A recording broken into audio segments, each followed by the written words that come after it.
بسم اللہ الرحمن الرحیم۔ ود کی پوجا کی ابتدا۔ ابن ابی حاتم نے اپنی سند سے ذکر کیا ہے کہ ابو المعطر نے فرمایا کہ لوگوں نے ابو جعفر باقر کے ہاں یزید بن المحلب کا ذکر کیا اور آپ نماز میں مصروف تھے۔ جب نماز سے فارغ ہوئے تو لوگوں سے سوال کیا کہ تم نے یزید بن المحلب کا ذکر کیا ہے، وہ اس جگہ قتل ہوئے ہیں جہاں سب سے پہلے غیر اللہ کی عبادت کی گئی۔ پھر انہوں نے ود کا ذکر کیا کہ وہ نیک اور صالح آدمی تھے اور لوگ ان سے بہت محبت کرتے تھے، تو لوگ ان کی قبر پر جھک پڑے اور وہاں گریہ زاری شروع کر دی۔ جب ابلیس نے ان لوگوں کے غم اور پریشانی کا یہ حال دیکھا تو انسانی شکل و صورت میں ان کے سامنے آ کر کہنے لگا کہ تم اس شخص پر اتنی آہذاری کر رہے ہو، کیا میں تمہیں اس جیسی اس کی ایک تصویر نہ بنا دوں؟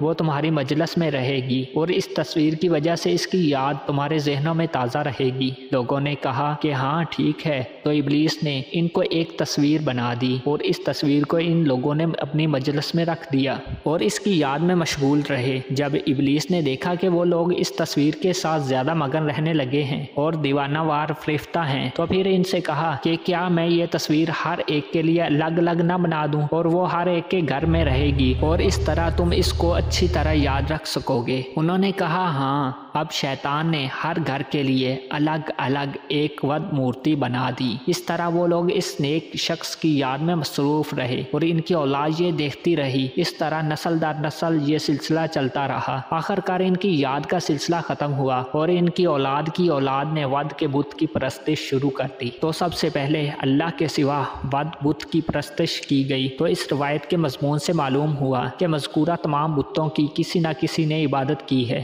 حضرت ام سلمہ اور ام حبیبہ رضی اللہ تعالیٰ عنہ نے حضور صلی اللہ علیہ وآلہ وسلم کی خدمت میں ایک گرجے کا ذکر کیا جو انہوں نے حبشہ کے علاقے میں دیکھا تھا۔ اس گرجے کا نام ماریہ تھا اور اس کی خوبصورتی کا تذکرہ بھی کیا اور آپ سے عرض کیا کہ اس میں بہت سی تصویریں تھیں۔ تو آپ صلی اللہ علیہ وآلہ وسلم نے ارشاد فرمایا کہ ان میں جب کوئی نیک آدمی فوت ہو جاتا تو وہ اس کی قبر پر مسجد بنا لیتے اور اس میں اس شخص کی تصویر بنا کر رکھ لیتے۔ یہ اللہ کے ہاں اللہ کی مخلوق میں بدترین لوگ ہیں۔